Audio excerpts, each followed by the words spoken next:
Dice que cuando termina la solidificación, el líquido posee un porcentaje de más cercano al total de B. ¿A qué se refiere con ese líquido si dice que ya terminó la solidificación? Bien. Bueno, estás viendo el gráfico este, ¿verdad? Sí, sí. Bien. Espérate que están sumándose más compañeros. Entonces, el tema es así. A medida que baja la temperatura, ¿sí? A medida que baja la temperatura, vos vas a llegar a, por ejemplo, a esta temperatura. A ver si la puedo dibujar.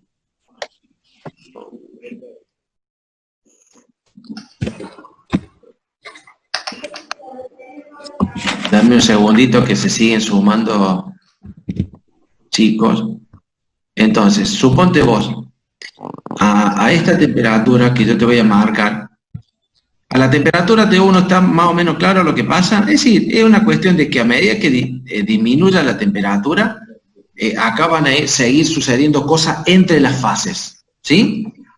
¿Cuál es tu nombre? Bernardo, profe. ¿Cómo es tu nombre? Bernardo. Bernardo, de nuevo. Bernardo. Muy bien, Bernardo.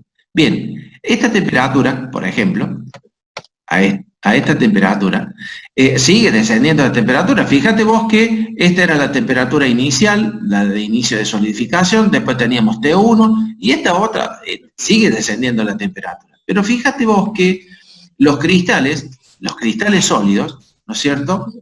¿Viste cómo variaron su composición los cristales sólidos, ¿no? ¿Te ubicaste de eso? Sí, sí, sí. Bueno, el líquido varía lo mismo. Es decir, fíjate vos que el líquido primero tenía esta aleación, esta composición. El líquido, por ejemplo, a la temperatura T1 tiene esta composición. ¿Sí? Porque vos la composición del líquido la tenés que ver sobre la línea del liquidus. ¿Estamos? Entonces, a esta temperatura, la composición de tu líquido es esta. ¿Me entendés? Ha ido variando tanto las composiciones del sólido como las composiciones del líquido. ¿Me pudiste seguir? Sí, sí. Me parece que no. No te quedes con la duda. Tenemos que... No, pero lo que yo me refiero es que cuando dice que solidifica y dice que también hay líquido en ese caso, o sea, sería la cantidad de líquido. Mira, entonces si la temperatura sigue bajando, a esa temperatura, viste que estoy moviendo la línea esa. Sí, sí, profe. Bien. A esa temperatura, a esta temperatura, se ha formado el último sólido, digamos así. ¿Sí? Terminó la solidificación.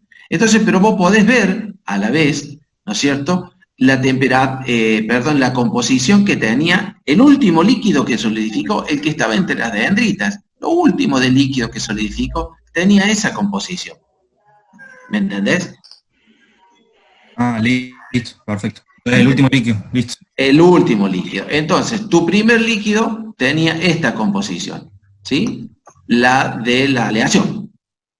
Pero conforme fue bajando la temperatura, la composición de tu líquido se fue moviendo a través de la línea del líquido hasta que al último, el último porcioncita, la que quedaba entre medio de las dendritas, tiene esa composición. Por lo tanto, ustedes pueden ver de que a medida que la temperatura asciende o desciende, las composiciones de las fases depende una de la otra. Depende una de la otra, por lo tanto, a medida que una cambie, la otra también va a cambiar. ¿Entienden lo que digo? Este proceso es muy dependiente de la variación de temperatura. ¿Me siguieron?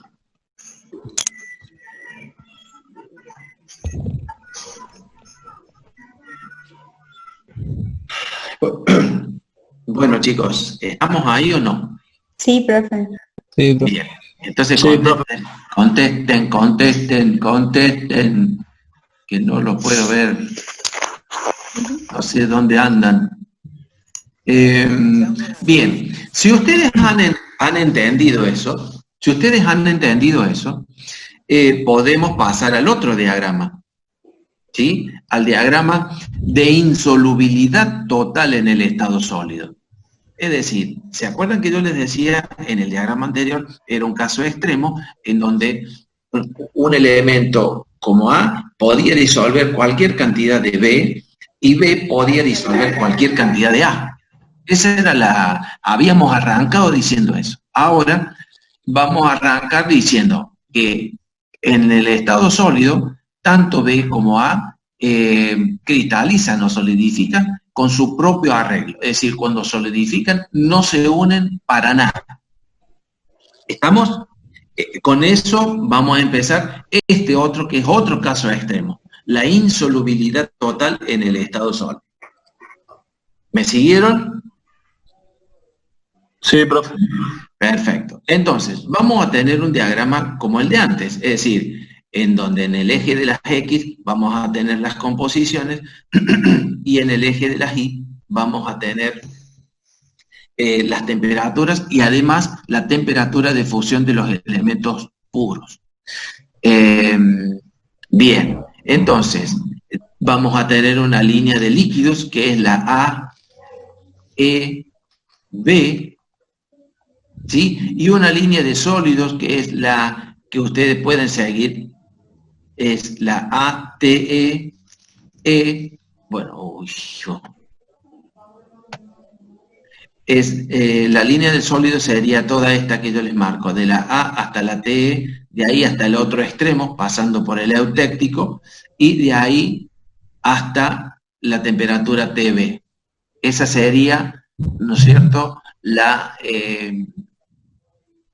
línea del sólidos. Entonces, acá, al igual que en el otro caso, la línea de líquidos, ¿no es cierto?, como la A, E, B, indicaba que todo por encima de esta línea de líquidos, cualquier aleación de este sistema. ¿En qué momento te cambiaste de lugar? Bien. A ver, vamos.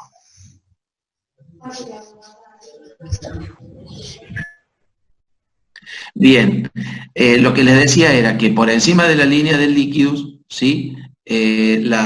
Cualquier aleación de este sistema está en el estado líquido, mientras que por debajo de la línea del sólido, ¿no es cierto?, cualquier aleación de este sistema está en el estado sólido. Acá tenemos alguna particularidad, por ejemplo, como son los puntos de fusión de los elementos A puro y B puro, y también tenemos un eutéctico, ¿sí? ¿Estamos? Entonces, yo les voy a pasar el videíto, digamos, de del video que yo armé para poderlos ayudar, si no a esto no lo iban a poder. ¿Me pudieron seguir hasta donde yo les he dado ahora? Sí, profe. Bien, denme un segundo, ya les pongo.